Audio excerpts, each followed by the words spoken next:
Obviously, for coastal woodland Indians of the time, sustainability was affected in large part by fishing, as shown in this drawing. They were expert fishermen. They were expert net makers.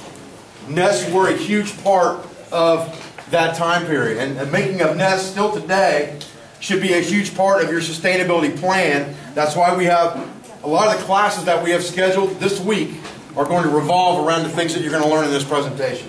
One of them is net making. The early settlers of the New World seemed like a garden. To the settlers of the New World, it seemed like a Garden of Eden. Compared to European urban squalor and depleted natural resources, the American landscape was yet unaltered by deforestation and development of agriculture. Streams were clear, not dammed, and teeming with fish. The oceans held unbelievable abundance, and colonists beheld the beauty and abundance of this and set to work recreating their European environment in the New World. They cleared land for agriculture, settlements, built dams and mills, fished and hunted for food and profit. Very important to understand that. Fished, hunted.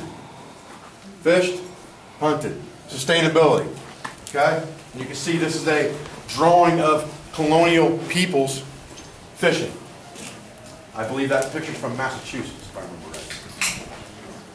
The fur trade era actually started in the 17th century. Fishing, hunting, trapping. It all has to do with the ability to obtain meat sources. Okay? The fur trade in North America began with early contact between the American Indians and Europeans. Within a few years, French, English, and Dutch fur traders were bartering with American Indians over a large part of what is now northeastern and central United States and the Great Lakes area. In Europe, there was a good market for furs, while in America there was a seemingly limitless number of fur-bearing animals, especially the beaver.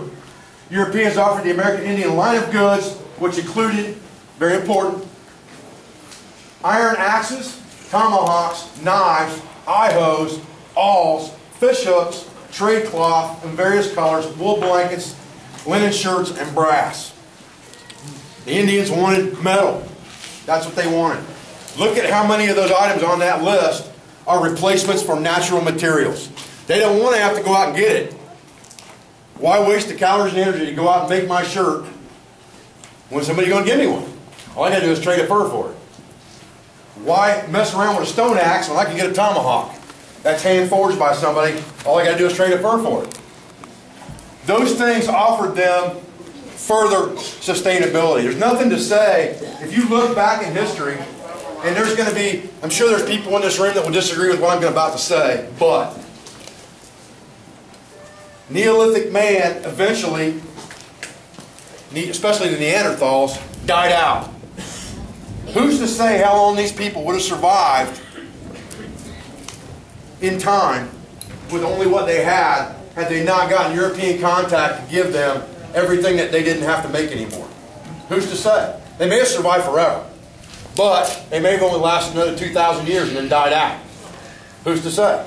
The fact of the matter is that once they got their hands on ready-made goods, that's all they wanted. That was all she wrote at that point. There was no more, I got to go out and make this or that because I can get it for the price of a fur. That's a big, big thing. James Smith, 1755.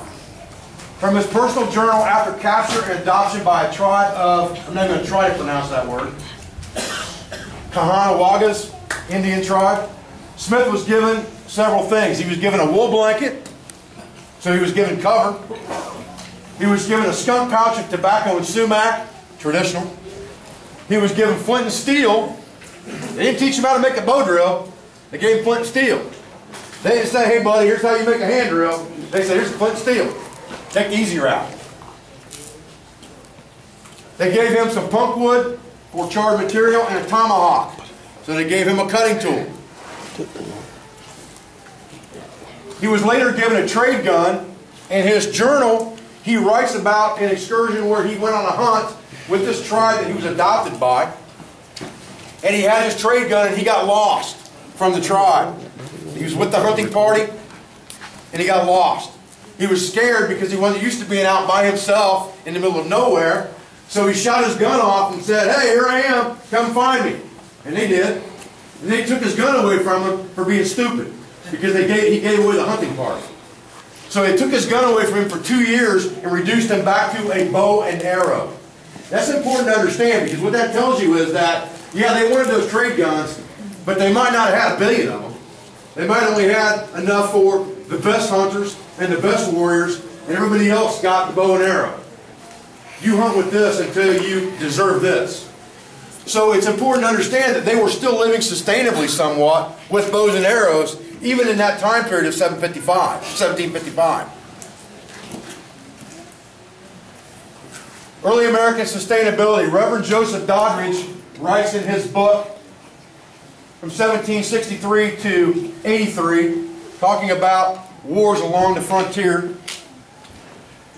that sustenance by hunting, this is an important part of employment of every settler of this country. For some years, the woods supplied them with a greater amount of their sustenance, and with regard to some families, at certain times, the whole of it. For it was not uncommon for families to live several months without a mouthful of bread. It frequently happened that there was no breakfast until it was obtained from the woods. Fur and peltry were the people's money. They had nothing else to give in exchange for rifles, salt, iron, and other on the other side of the mountain. So, you think the Indians were the only ones that had to have furs to trade? They weren't. All the poor settlers were in the same boat. They couldn't have anything unless they were good enough to get furs, because they had to trade for their tomahawks. They had to trade for their rifles, because they didn't have any money. So they were no different off than the Native Americans were. Another couple excerpts from Joseph Doddridge's book. The acquisition of the indispensable articles of salt, iron, steel castings presented great difficulty for the first settlers of the western country.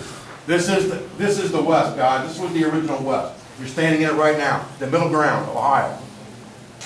They had no stores of any kind, no salt, no iron, nor iron works, nor had they money to make these purchases where those articles could be obtained. Peltry and furs were their only resource before they had time to raise cattle and horses for sale in the Atlantic states.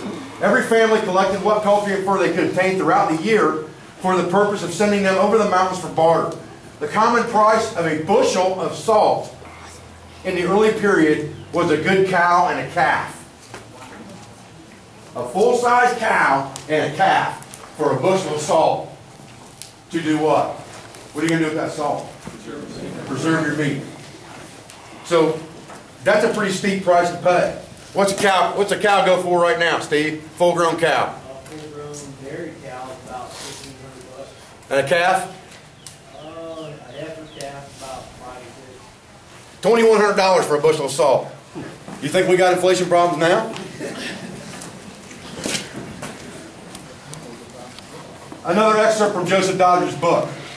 The hunting shirt was universally worn. This was a kind of loose frock reaching halfway down the thighs with large sleeves open before and so wide to lap over a foot or more when belted. The cape was large and sometimes handsomely fringed or raveled, blah, blah, blah, blah, blah. Basically, those guys wore a hunting shirt, and they would use the open side of that hunting shirt, like Steve's is right now, for a wallet. That's where they would stash their food. Anything they had to get to right away, that's where they would put it. There is a place down in Kentucky, might be Tennessee, forgive me if I'm wrong, Darren will correct me, called Greasy Rock Creek. The reason that place is called Greasy Rock Creek is because the hunters of that time, the market hunters, their shirts were so full of grease and nastiness from the animals they had to clean that they would bend down in front of that creek to lap up the water to drink, and the grease in their shirt washed over the rocks and down the creek, and they named it Greasy Rock Creek because of that. That's how many animals these guys would skin and gut and process on a daily basis sometimes.